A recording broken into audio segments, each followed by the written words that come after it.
Hello, everybody, and welcome back to another episode of Overwatch Weekly. Quite a busy week this week, actually, with Overwatch news. So we're going to jump in and we're going to talk about everything that I have this week, all the official announcements and whatnot that were made. So we're going to start with a couple of dev comments that were made this week. So we're finally now getting to the end of the holiday season and to the point where devs are coming back and the game will probably start to get more, what's the word I'm trying to use? Just more attention, and we'll get things coming soon. So on Reddit r/competitive Overwatch, there was a post which was general. The cooldown on Baptiste's immortality field should start after it's destroyed. And they said, I don't play Baptiste much myself, so I guess I never realized that the cooldown on his immortality field starts the instant you put it down. This means that if the immortality field is not destroyed, which happens a lot if it's placed well, then it only has 12 seconds left on cooldown before it's up again. For an ability that's already basically an ult, this is unnecessarily generous. Start the 20-second cooldown after it's destroyed or disappears on its own. Considering Baptiste's damage and healing output, which is the whole other conversation, he will still be an incredibly strong pick even after this change. Jeff replied, good old Jeff Kaplan, replied saying, we're trying out some changes to Immortality Field to make it less oppressive. I missed the playtest today, so I'll ask the crew how it went. He didn't say anything else beyond that. That is all we got from him, just that they were trying out some changes, and he'll ask people how it went. But that is something that we did see from him over on Reddit. So he posts on Reddit every so often. Typically he posts on the forums, but every so often he does post on Reddit and share some things there. I guess he doesn't really post, he comments on Reddit. Next, over on the forums, we have a comment, two comments actually, from Josh No, who is one of the game designers. One of the developers, I guess. But the thread is called Still Waiting for the D.Va buff, and the person said, really, Blizzard? Like, please, remove everything that's good about D.Va, then add Sigma after she got hit hard by nerfs. Like, what? I am so sick and tired of Blizzard going out with the game and breaking buffs/nerfs and then taking 2 months to fix those. Like, step up your game, Blizzard, and grow up. And then links to a video that talks about Sigma. So, someone very upset about D.Va and the current state of D.Va. And Josh No replied, we've actually been playtesting a booster's cooldown reduction recently. It sounded kind of intimidating on paper, tested a 3-second cooldown first, but in practice hasn't been that crazy and allows D.Va to play the midfield more freely, which works well with the current 10-meter defense matrix range. Some version should make it to the next PTR cycle.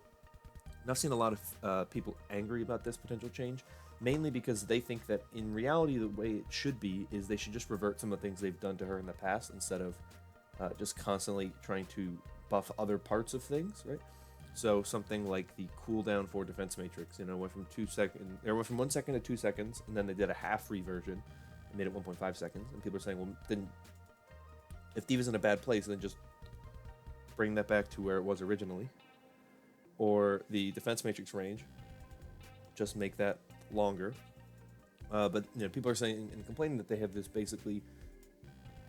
same kind of philosophy of they'll make a change and then they won't go back on that change. They'll just make another change to try to make up for the change that they made when they could just revert the change that they made, which is something I think is very valid. I think it's a valid criticism.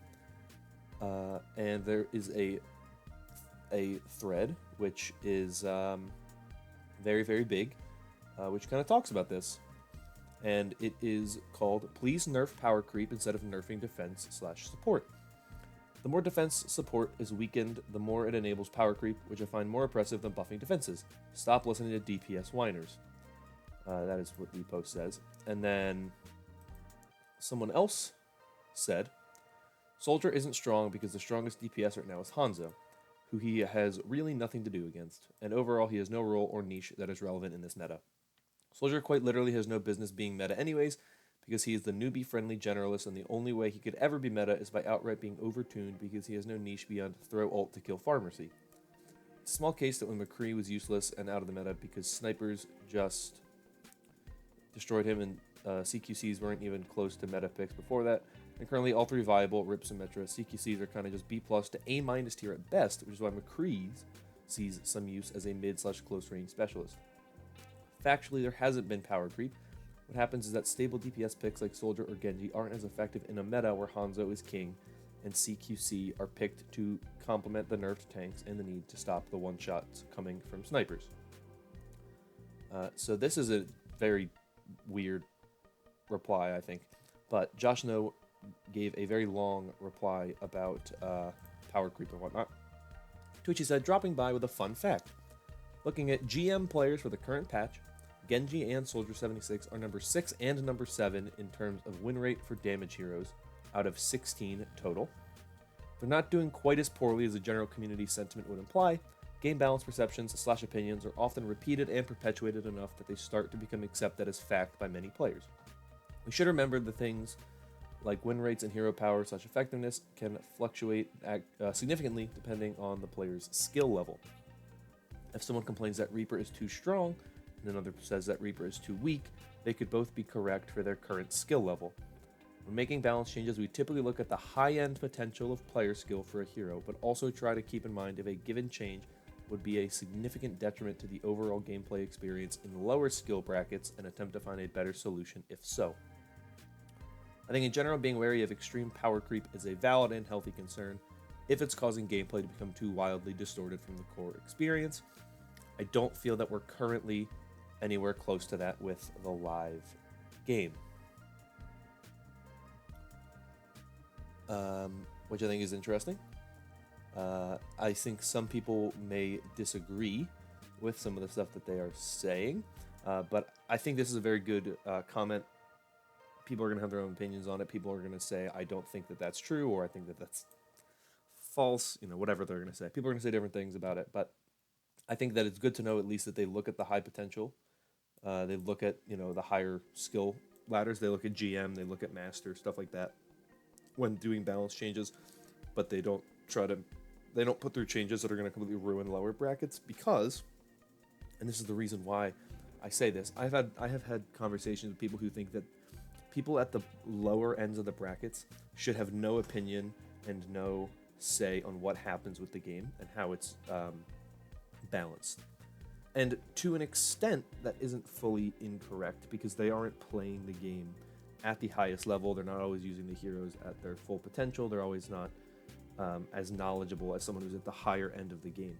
But also, if you want players from those lower brackets to be able to improve at the game and be able to get better at the game, right, you have to make sure that there isn't going to be a situation where a support hero or a tank hero is going to get completely just shut down, or an entire role, all the supports or all the tanks are going to get completely shut down by one hero, and vice versa, or a damage hero gets completely shut down. Something like what we saw with Brig with Tracer. Tracer got completely eliminated from the meta because of Brig, so they've had to kind of roll back Brig and change her so that she's not as powerful as she was. So I think it's important to say, yes, we're gonna do things based on the high level of the players. We're gonna do things based on what we're seeing in Grandmaster and even possibly Master, but we're not going to do everything based around that. Instead, we're going to do things to make sure that we're not also making it ridiculous for people at the lower ends to play, which I think is the right way to do it. Some people may disagree with that. I don't. I think that's the smart way to do it, but that's just my opinion on that. Next, I have a follow-up story to something that I talked about last week, which was that Monte Cristo is departing the Overwatch League. On top of that, we also now have Doa, of course, who Monte Cristo used to cast alongside, and Puckett, who was the Desk Host, are also departing the league, which is a little unfortunate for all three of them. And Monte Cristo is a bit of an unpopular figure in the Overwatch League scene, but that's just something to talk about yourselves.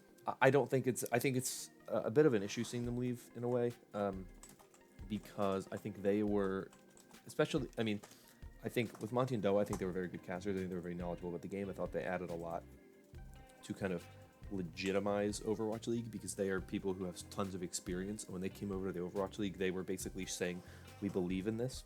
And I think that was a really big thing for them going at the beginning. And then Puckett as well as someone who's had a lot of history and has been around for a long time. And I think seeing all of them working on the league was a really good thing for the league. And seeing them depart is tough because I think they are all players who are really good. Or not players. They're all casters and analysts and whatnot that are very good and have really added a lot to the league. So seeing them leave stinks, but obviously people are going to have their own opinions on that, and that's perfectly fine as well. But we also saw a couple of additions to the Overwatch League, or some changes, I should say. Brennan Sideshow, of course, who were formerly analysts for the Overwatch League, are now going to be casting matches going forward. So they're going to be a casting duo, which is cool. I like them both a lot. I'm a big fan of them, and I think it's going to be very fun to have them casting matches because those two are two of my favorite people involved with the Overwatch League, and I love Plat Chat, which they do. And they do the foreheads with Golden Boy and Reinforce, and it's all great. So if you don't watch them, do that because they're amazing and they're hilarious, and that's some really good content there. We also have ZP joining the Overwatch League. ZP, of course, who has been casting contenders for a long time. And this past year in particular, he was casting alongside Avast. He did the 2018 World Cup with Jake. He will be casting in the Overwatch League with Jake once again. He is in the Overwatch League now to be a caster. And I love this pickup, this signing. I think it's really good. What's interesting, of course, is Avast. What's going to happen to Avast? I believe that he is going to actually be on the desk. That is what I have been led to believe based on stuff that he has said. And ZP said in his tweet that he can't spoil what he's going to do next, but he's excited to see what he does in this upcoming year. But Avast says, just in his tweet, that he's very happy to announce that he'll be casting Overwatch League for his 5th year of casting Overwatch. And it's been a long journey to get here, but he can't wait to get started casting some of the very best Overwatch in the world alongside Jake. And there's a whole thread that he has there talking about some other thoughts and whatnot on it. But that is that for the new caster signings. Last things I want to touch upon are 2 teams that did a color rebrand, or they unveiled new colors for the 2020 season, and they are the Florida Mayhem and the LA Valiant. And the Florida Mayhem went for a Miami Vice style color scheme, black on the basis for the jerseys, and like a magenta and blue for the accents of it. I really like it. I think it's a really good color scheme. I think it's their best one yet, to be completely honest with you. I really, really like it. So that's just me, though. The other team that changed their colors is the LA Valiant, which I am less of a big fan of, because I think it isn't a really great change. The LA Valiant went with a blue and yellow scheme, kind of a lighter blue. I don't really know the name of the color, but it's like a lighter blue. They haven't actually put out any images yet of the skins. At least very good ones. But I have a link in the description to their like announcement video of their new colors. And you can see some of the skins in there, but they're not like images of the skins. So that is something you can check out in the description down below. But that is everything that has happened this week that I wanted to talk about. So I'm going to end it off here. If you guys enjoyed, consider liking and subscribing. Let me know down below your thoughts on anything I talked about this week, whether that be the power creep or the Baptiste discussion or the Diva discussion, whatever it may be. Let me know down below your thoughts on that. But that is everything. So once again, thank you for watching. I'll see you all next time.